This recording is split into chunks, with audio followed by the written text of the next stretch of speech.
네, 공수처로부터 사건을 넘겨받은 검찰이 어제 윤 대통령에 대한 구속기간을 다음 달 6일까지 연장해달라고 신청했습니다. 검찰은 구속기간 연장 허가를 받은 뒤 윤 대통령을 상대로 대면 조사에 나설 걸로 보입니다. 관련 소식 박주희 변호사와 함께 살펴보겠습니다. 안녕하십니까? 네, 안녕하세요. 네, 지금 검찰이 오늘 밝혔습니다. 어제 구속기간 연장을 신청했다. 그리고 그 기간은 다음 달 6일까지로 이제 알려졌는데 아직까지 뭐 법원이 연장을 오케이를 하지는 않은 상황인 거거든요. 근데 이럴 경우에는 통상 법원이 연장을 해주는 것이죠? 사실은 근데 통상이라고 해서 언제나 발부를 연장을 허가해준다라고 그렇게 해석할 수는 없고요. 이 구속 연장을 할 만한 필요성이 있는지를 먼저 법원이 검토를 합니다. 왜냐하면 사실은 이 구속 영장이 발부된 이유가 증거인멸 우려였잖아요. 근데 구속이 되는 사이에 만약에 뭐 참고인 조사라든지 다른 증거 조사가 모두 완료가 됐다라고 한다라고 하면 법원이 봤을 때는 증거인멸 우려가 없어졌다라고 하기 때문에 구속의 필요성이 없다라고 판단할 가능성도 있습니다. 왜냐하면 인신 구속이라는 거는 피의자의 인권과 굉장히 직접적인 영향이 미치는 거기 때문에 이 부분에 대해서는 사실은 보수적으로 사실은 접근을 해야 되는데요.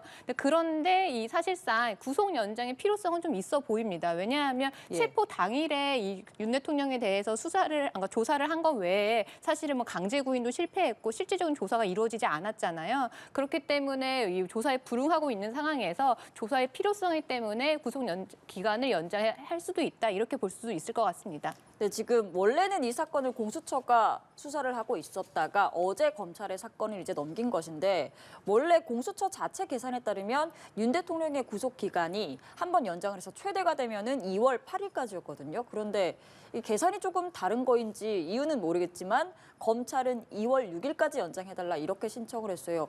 여기엔 또 어떤 계산이 있을까요? 지금 공수처의 계산과 지금 검찰의 계산이 달라요. 왜냐하면 이 구속적 부심 같은 거를 신청을 했을 때 사실은 그렇게 되면 법원에서 심사를 위해서 이 수사 기록이 법원에 넘어갔다가 판사가 결정할 때까지 이 수사 기록이 법원에서 갖고 있다 다시 끝나면 이제 법원에 넘겨주잖아요. 예. 그러면 그 기간 동안에는 구속 기간이 연장된다라는 게 대법원의 확립된 판례입니다.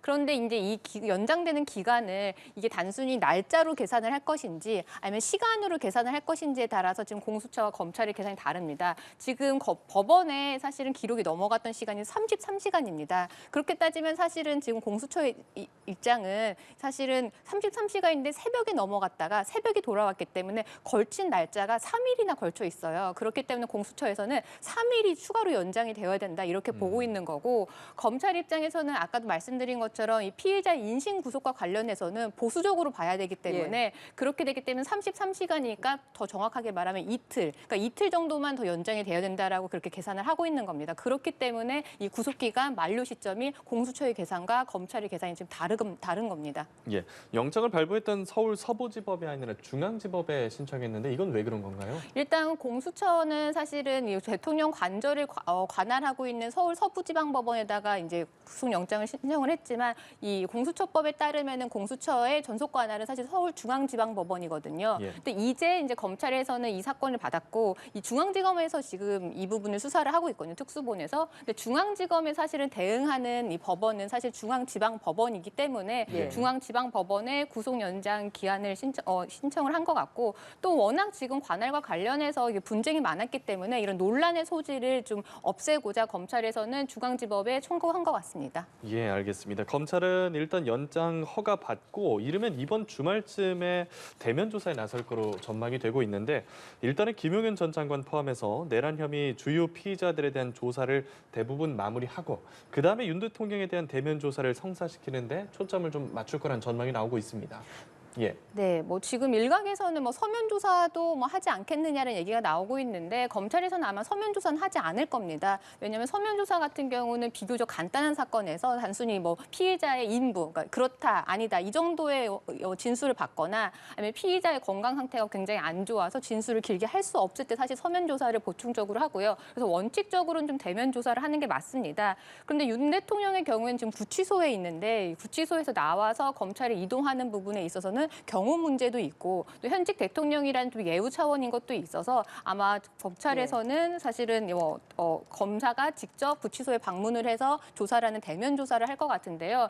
이게 예우 차원인 것도 있고요. 하나의 수사 기법인 것도 있습니다. 보통 사람들이 생각을 할 때 이제 만약 피의자가 조사를 거부하거나 했을 때는 뭐 강제 구인이라든지 이런 강제적인 수단만 이 동원할 거라고 생각을 하는데 사실 수사 기법에선 당근과 채찍을 적절히 사실은 운용을 해야 돼요. 그래서 이 피의자의 거부감이라든지 조사에 불응하는 태도를 사실 좀 완화시키기 위해서는 검찰이 먼저 좀 프렌들리한 태도를 보이기도 하거든요. 그렇기 때문에 뭐 박근혜 전 대통령이나 뭐 이명박 전 대통령도 구치소에서 실제적으로 이 검사가 직접 방문을 해서 이제 조사가 이루어진 적도 있기 때문에 이런 부분을 검찰에서는 좀 적절하게 활용하지 않을까 그렇게 생각이 됩니다. 예.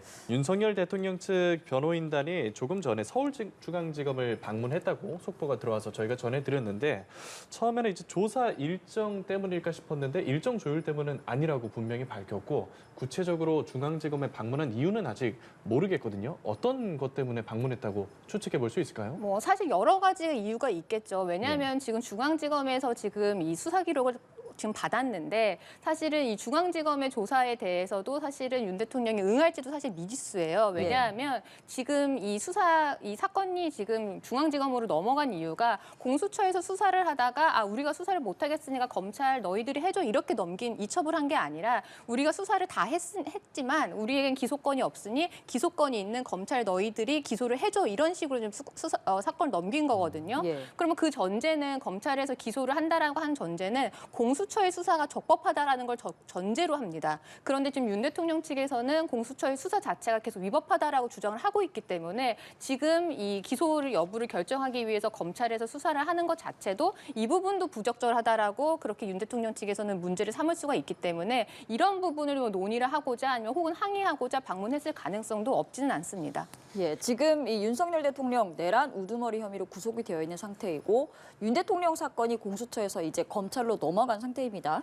그래서 이제 윤 대통령이 공수처 조사에 대해서는 계속 부당하다고 주장을 하면서 진술 거부권을 행사하고 조사에도 응하지 않았는데 검찰 조사에는 응할 것이냐라는 게 지금 쟁점인 거잖아요. 이에 대해서 윤 대통령 측은 상의를 한 다음에 결정할 것이다. 그리고 검찰의 수사 태도나 여러 가지를 고려해 보겠다라고 밝혔습니다. 윤 대통령 측에서 아예 수사에 응하지 않겠다라고 밝히지는 않은 상황인데 어떤 점들을 고려할 거라고 생각하시나요? 여러 가지 고려를 할 것 같은데요. 윤 대통령 입장에서도 사실은 고민이 있을 수밖에 없는 게요. 지금까지는 아까도 말씀드린 것처럼 공수처의 수사가 불법이다 이렇게 주장을 해왔잖아요. 뭐 관할 문제도 계속 거론을 했고요.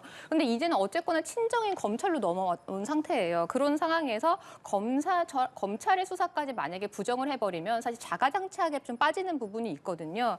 그런데 지금 문제는 아까 말씀드린 것처럼 지금 현재 검찰에서 하고 있는 수사는 이 직접적인 이 수사가 아니라 공수처에 넘긴 사건에 대해서 기소 여부를 결정하기 위해서 하는 수사라서 뭐 보완할 게 있는지 아니면 미진한 부분이 있는지 이런 부분을 다루는 수사거든요. 그렇기 때문에 전제 자체인 수사를 했던 공수처의 수사에 대해서 만약에 윤 대통령 측에서 계속 문제 제기를 한다고 하면 검찰의 수사에 대해서도 사실은 문제 제기할 가능성이 크고요. 근데 다만 수사 자체를 사실은 부정할 수가 없고 언제거나 내란죄와 관련해서 수사를 받아야 하기 때문에 계속 수사를 부인하는 것 자체가 나중에 재판 과정에서도 긍정적으로 우호적으로 비치진 않기 때문에 이런 부분을 전반적인 부분을 고려를 해서 수사에 응하지 않을까 그렇게 예상이 됩니다. 검찰이 오늘 윤석열 대통령 조사를 앞두고 김성훈 경호처 차장을 참고인 신분으로 소환 조사했습니다. 김 차장에겐 어떤 부분 위주로 질문을 했을까요? 김 차장 같은 경우는 이 윤 대통령과 김용현 전 장관의 최측근으로 분류되는 사람이거든요. 그래서 아마 김 차장으로부터 확인할 부분이 아마 검찰에서는 굉장히 많을 겁니다. 그래서 오늘은 검찰의 첫 소환이니만큼 내란죄 혐의와 관련된 부분에 대해서 좀 집중을 했을 것 같은데 윤 대통령이나 아니면 김 전 장관으로부터 뭐 국회 무력화라든지 아니면 주요 정치인에 대한 뭐 체포라든지 이런 부분에 대해서 미리 계획한 사실을 알고 있는지 혹시 뭐 이런 부분과 관련해서 지시를 받은 사실이 있는지 이런 부분을 좀 확인을 할 것 같고요. 또 그 외에도 비화폰 기록 삭제라든지 이런 부분에 대해서 추가적으로 아마 추궁을 했을 것으로 보입니다. 예. 지금 이 김성훈 경호처 차장의 경우에는 오늘 검찰 조사도 받았고 또 경찰의 소환 조사도 받았단 말이에요. 이런 식으로 한 피의자가 하루에 여러 수사기관에 수사를 받고 조사를 받는 게 뭐 평범한 일인가요? 사실 평범하진 않죠. 왜냐하면 본인이 하나의 참고인이 되기도 하고 또 본인 스스로가 사실은 지금 피해자가 되어 있는 상황이기 때문에 이런 부분에서는 굉장히 사실은 뭐 이런 일이 발생하지는 않는데 근데 다 수사의 필요성이 있기 때문에 뭐 참고인으로도 이 소환이 되어서 조사를 받고 피해자로서도 조사를 받고 또 뭐 국회에도 지금 출석해가지고 국회에서도 진술을 하고 있잖아요. 이런 부분 당연히 수사와 관련해서 필요한 부분이기 때문에 이례적이진 않아도 이 부분에 대해서 참여를 하고 소환에 응해야 됩니다. 예, 이 김 차장이 경찰청 국수본에 출석했을 때 이런 질문이 나왔습니다. 관저에 기관단총 배치를 지시했느냐? 그래서 평시에 배치되던 총이다라면서 의혹을 부인했는데 지금 경찰청 국수본 쪽에서는 이 총기 배치 목적 그리고 지시 경로 파악 등에 좀 주력하고 있는 걸로 보이거든요. 어떤 부분 때문에 그럴까요? 네, 일단 김 차장이 지금 윤 대통령에 대한 체포영장 집행을 방해한 혐의로 지금 입건되어 있잖아요. 근데 예. 입건된 구체적인 죄가 뭐냐면 특수공무집행 방해죄입니다. 이 특수공무집행 방해죄라는 거는 공무집행을 방해하는 데 있어서 단체나 다중의 위력을 행사하거나 또 하나는 이제 위험한 물건을 휴대해서 방해를 했을 때 성립하는 범죄인데요. 경호처 차장으로서 이 처장으로서 만약에 경호처 직원들에게 이런 부분을 지시했다라고 하면 다중이나 단체의 위력을 행사해서 공무집행 방해죄가 성립한 것도 해당이 되고요. 만약에 총기를 사용했다라고 하면 예. 위험한 물건을 사용해서 특수공무집행 방해죄를 저질렀다라고 이렇게 볼 수도 있는 부분이거든요. 그렇기 때문에 총기 사용에 대해서 얼마만큼 계획을 했고 얼마만큼 의도가 있었는지 이런 부분을 확인하고자 말씀하신 이런 동선 같은 거를 아마 확인하려는 것 같습니다. 예. 네, 김성훈 경호처 차장 그리고 이광호 경호본부장 오늘 이제 경찰에 소환되어서 조사를 받았는데 이 두 사람에 대해서 경찰이 오늘 조금 전에 구속영장을 신청했습니다. 사실 김성훈 차장 같은 경우에는 경찰이 원래 이제 구속영장을 조금 전에 이제 신청을 하려고 했지만 검찰 단계에서 이제 반려가 됐었단 말이에요. 그런데 오늘 다시 조사를 한 뒤에 구속영장을 신청했다는 건 어느 정도 좀 혐의점이 드러났다, 어느 정도 진술이 나왔다 이렇게 추측을 해볼 수도 있을까요? 범죄 혐의에 대한 소명은 당연히 인정이 된다라고 볼 것이고요. 다만 이제 구속영장을 예전엔 반려를 했다가 이번에 청구한 이유는 아마 증거인멸의 우려가 있다라고 볼 것 같습니다. 왜냐하면 지금 경호처 차장으로서 지금 많은 이런 자료라든지 아니면 직원들을 통솔하고 있잖아요. 그런 상황에서 만약에 어떠한 다른 비화폰 내역 삭제라든지 아니면 어떠한 문서를 없애라고 지시를 한다라든지 이런 부분이 있으면 증거인멸의 우려가 있기 때문에 그 부분에 있어서 아마 영장이 구속이 필요하다 이렇게 판단을 한 것 같습니다. 예, 경찰도 부지런히 움직이고 있고 검찰도 또 부지런히 움직이고 있는데 어제 정치인 등 주요 인사 체포조 운영 의혹과 관련해서 국방부 조사본부 압수수색을 진행했습니다. 이 압수수색이 종료되지 않은 만큼 오늘도 강제 수사를 이어가고 있다고 밝혔는데 압수수색 통해서는 어떤 점들을 좀 살펴보려는 걸까요? 사실 주요 인사 체포에 관련된 물증이 남아있는지 이 부분을 아마 확인을 할 겁니다. 왜냐하면 지금 체포를 하라는 관련자들의 진술은 있었지만 지금 진술만 있거든요. 진술이 있고 또 윤 대통령 입장에서는 그러한 지시가 없었다라고 완전 배치되는 진술이 있기 때문에 예. 그럴 때는 사실은 증인의 진술에 대해서 신빙성을 심어주기 위해서는 그거를 보강할 수 있는 다른 정황 증거들이 있어야 됩니다. 근데 만약에 체포 지시와 관련해서 체포조를 짰던 명단이 있다라거나 아니면 그것과 관련된 계획안이 있다거나 했을 때는 그러한 지시가 있었다라는 부분에 대해서는 충분히 입증할 수 있는 자료가 있기 때문에 그런 부분을 찾고자 지금 압수수색을 이어가고 있는 것으로 보입니다. 알겠습니다. 그리고 하루 전입니다. 어제 헌법재판소에서는 윤석열 대통령의 탄핵 심판 네 번째 변론기일이 진행이 됐습니다. 꽤 긴 시간 동안 재판이 진행이 됐는데 김용현 전 국방장관이 증인으로 출석을 해서 첫 번째 증인으로 출석을 해서 증인 신문이 이루어졌고요. 김 전 장관 당시 계엄 당시 포고령 초안은 내가 작성했다. 그리고 이 비상입법기구가 적힌 쪽지 역시 내가 작성을 하고 실무자를 통해 최상목 장관에게 전달을 했다. 이렇게 이야기를 했습니다. 우선 어제 탄핵 심판은 좀 어떻게 보셨나요? 사실은 김용현 장관이 한 진술 같은 경우는 충분히 예상되었던 진술입니다. 왜냐하면 이 김용현 전 장관 같은 경우는 윤 대통령과 사실은 지금 같은 한 배를 탔다 이렇게 이해를 해도 됩니다. 왜냐하면 내란죄 자체가 성립이 되면 본인도 부분도 내란 이 주요 임무 관여죄에 성립이 되기 때문에 그런 부분에 있어서는 윤 대통령에게 우호적인 증언을 할 수밖에 없는데 포고령을 내가 작성했다 아니면은 비상입법기구 쪽지 내가 작성했다라는 부분에 대해서는 이 내란 비상계엄과 관련해서는 모두 내가 결정을 하고 내가 실행을 했다라고 해서 윤 대통령의 책임을 좀 덜려고 하는 이런 취지로 보입니다. 다만 이 부분이 과연 재판에서도 받아들여질지는 사실은 조금 다른 문제인데요. 만약에 이 김용현 전 장관이 이런 쪽지나 포고령을 모두 스스로 작성했다고 하더라도 최종적으로 그 부분을 공포하기 위해서는 대통령의 승인이 있어야 되는데 윤 대통령이 직접 작성하지 않았다고 하더라도 이 부분을 만약에 승인을 했거나 아니면 뭐 묵인을 했다거나 했을 때는 그 부분도 충분히 책임이 있는 부분이기 때문에 예.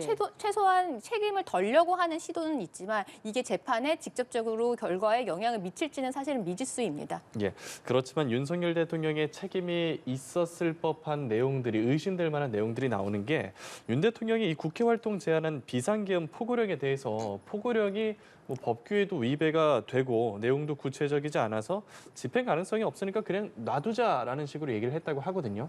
그러면 이 부분이 위법성을 충분히 인식했고 그 위법성을 인식했다는 걸 스스로 시인한 거 아니냐 하는 지적도 있거든요. 네, 이게 사실은 윤 대통령의 이 진술이 사실은 두 가지 모두 예. 의미를 담고 있습니다. 윤 대통령이 이렇게 내가 이렇게 그냥 놔두자, 이거 위법성이 있고 실현 가능성이 없으니까 그냥 놔두자라는 진술 자체는 윤 대통령은 뭘 말하고 싶어 했냐면 애초에 나는 실현 가능성이 없었다, 실행 의지가 없었다. 그래서 이런 내란에 대한 고의를 부인하려는 취지인 것 같은데요. 예. 근데 만약에 헌법재판소라든지 아니면 뭐 나중에 뭐 법원에서라든지 이 내란죄라는 것 자체는 이 비상계엄을 선포를 해서 실질적으로 이 실행할 의사가 없었다고 하더라도 위헌적이고 위법적인 이런 포고령을 반포한 것 자체만으로도 사실상 문제가 된다라고 삼을 수가 있거든요. 그런 측면에서는 위법성 자체를 스스로 인식하고 있었다라는 취지의 발언을 했다라는 거는 본인에게 불리하게도 사실 작용될 수 있는 이 발언이라고 생각이 됩니다. 네, 그리고 이 계엄이 선포됐을 당시에 그 전에 국무회의가 열렸잖아요.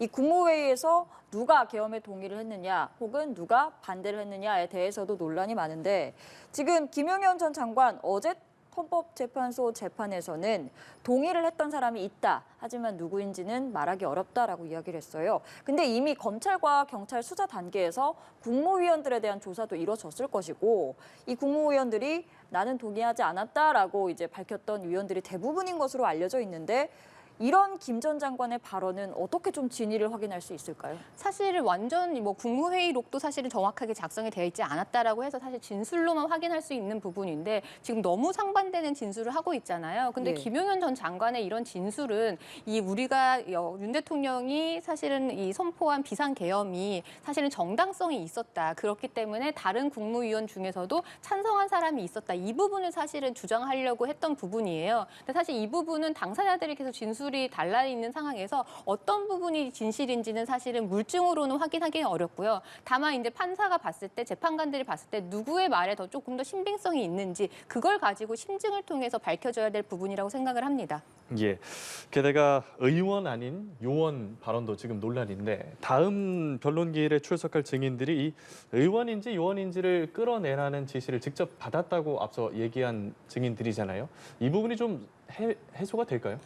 사실 이 부분도 마찬가지입니다. 너무 상반된 진술인데 그러면 네. 이럴 때는 과연 이 판사들은 누구의 말을 믿느냐 이 부분을 아마 궁금해하실 분들이 되게 많은데요. 모든 재판에서 사실 이렇게 굉장히 상반된 진술이 나옵니다. 그럴 때는 사실은 이 판사가 누구의 진술이 조금 더 구체적이고 또 그리고 그 진술을 뒷받침할 만한 정황 증거가 있는지 이런 부분도 봅니다. 그래서 만약에 비화폰에 기록이 삭제되었다고 하지만 만약에 이 윤 대통령과 이런 지시를 받았던 사람들의 이런 그 해당 시각에 주고받은 연락 기록이 남아있다라고 하면 이런 네. 지시가 있었을 거라고 판사 입장에서는 좀 더 신빙성이 실어주는 이런 정황 증거가 되겠죠. 보강 증거가 되겠죠. 그래서 이런 부분 같은 경우는 재판관들이 충분히 이 심증을 통해서 그리고 다른 증거 등을 통해서 판단할 수 있는 부분이라고 생각을 합니다. 알겠습니다. 어제 재판에 김용현 전 장관이 첫 번째 증인으로 출석을 해서 윤 대통령과 직접 질의응답을 하기도 하면서 재판을 진행했고요.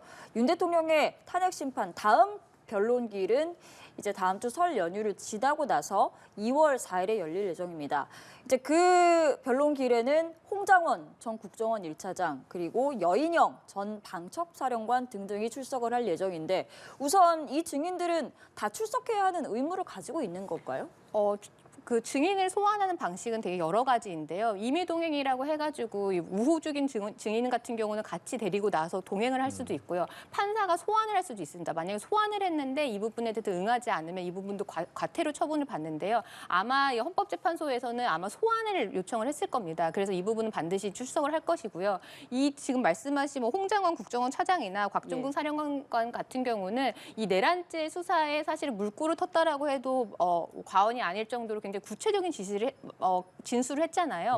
국회의원을 끌어내라는 지시를 받았다라고 하기 때문에 아마 검찰 수사에서도 이 부분에 대해서 진술한 것으로 알려져 있고 탄핵 재판에서 나와서 비슷한 결의 진술을 할 수도 있습니다. 할 것으로 보입니다. 근데 다만 이 수사기관에서 이 검사 앞에서 이런 부분을 진술하는 것과 당사자가 있는 이 재판정에서 진술하는 건 사실 좀 심리적인 부담은 좀 작용할 수는 있을 것 같지만 일관된 진술을 해야지 이 진술에 대한 신빙성이 실리기 때문에 이 탄핵 재판정에 나와서도 이 비슷한 진술을 하지 않을까 그렇게 예상이 됩니다. 지금 말씀하신 홍장원 전 1차장 같은 경우에는 최근에 국회에서 열린 청문회에서도 한 번 더 그때 당시 상황을 직접 이야기를 했습니다.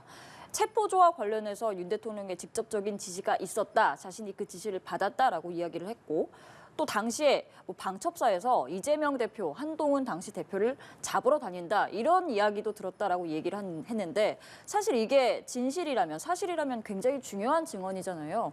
그러면 다음번 이 변론기일에 나와서도 이런 식으로 구체적으로 좀 그때 상황을 진술을 할 가능성이 있는 거죠. 네, 맞습니다. 이게 구체적인 진술을 하면 할수록 사실 판사들이 봤을 때 그 진술의 신빙성을 믿거든요. 그래서 이 부분은 만약에 그런 지시를 듣지 않았다라고 하면 도저히 할 수 없는 진술이다. 이런 부분이 굉장히 중요하게 작용을 하기 때문에 만약에 구체적인 이 체포 지시를 내렸던 주요 인사의 명단이라든지 이런 부분까지도 사실 언급을 한다라고 하면 이 진술에 대해서는 굉장히 신빙성이 실릴 수밖에 없는 거죠. 예. 이제 헌법재판소가 최상목 권한대행이 국회 추천 후보자인 마은혁 헌법재판관 후보자를 임명하지 않은 것에 대해서 위헌 여부를 다음 달 3일 결정한다고 합니다. 이 위헌 여부를 정할 핵심 쟁점은 뭐라고 생각하십니까?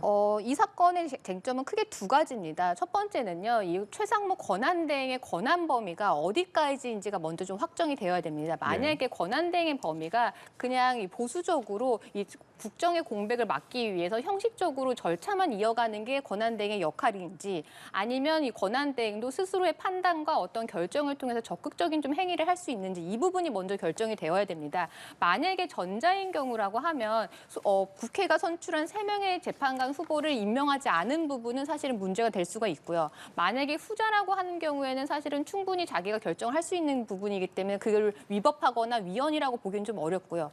그리고 이제 두 번째가 지금 이 헌법소원 청구의 이 쟁점은 재판 청구권의 침해라는 거거든요. 헌법에서 보장하고 있는 재판받을 권리가 침해된다라고 하는 건데 지금 헌법재판소 재판관이 8명이잖아요. 근데 헌재법에서 이 재판에 대한 심리는 6명 이상으로 하도록 되어 있어요. 그러면 쟁점은 헌법에서 규정하고 있는 헌법재판소의 재판을 받을 권리에 반드시 9명의 재판관의 재판을 받아야 되는 것으로 규정을 하고 있느냐 아니면 법에서 규정하고 있는 6명 이상만 되어도 재판받을 권리는 충족이 되고 있느냐 이 부분을 아마 헌법재판소가 중점적으로 판단할 것으로 보입니다. 만약에 이 결정에서 최상목 대행이 마 후보자를 임명하지 않은 것이 위헌이다 뭐 이런 결정을 내린다면 즉시 뭐 후보자 임명이 되는 건지도 궁금하고 또 그렇게 된다면 헌법재판관이 이제 9명 체제가 되는 거잖아요. 지금 진행 중인 굉장히 중요한 재판 윤석열 대통령 탄핵 심판에 미칠 영향도 있을지 궁금합니다. 사실은 지금 헌법재판소 헌법 소원을 낸 이유는 최상목 권한대행이 이 마은혁 재판관 후보를 임명하지 않은 부작위가 하지 않은 게 위헌이다라는 거기 때문에 이런 결정이 나오면 그런 걸 자귀를 해야 된다. 그거에 따른 실제로 부작위가 위헌이기 때문에 그거에 따른 행동을 하라는 거기 때문에 임명을 해야 됩니다. 그럼 임명을 하게 되면 말씀하신 것처럼 9명의 재판관이 되는 건데 사실은 윤 대통령에 대한 이 탄핵 재판의 이 심리가 사실 2월 4일이면 사실은 끝나는 부분이기 때문에 사실상 이 심리에 직접적인 영향은 주지는 않을 것 같습니다. 왜냐하면 또 심리에 참여하지 않았던 재판관이 이 선고에만 참여하는 것도 사실상 문제는 될 수 있는 부분이긴 예. 하거든요. 그래서 이 직접적인 영향은 없을 거다 이렇게 보시면 될 것 같습니다. 예, 알겠습니다. 설 연휴 이후 나올 결정들에 대해서 지켜봐야겠습니다. 오늘 박주희 변호사와 함께 관련 내용 짚어봤습니다. 오늘 말씀 고맙습니다.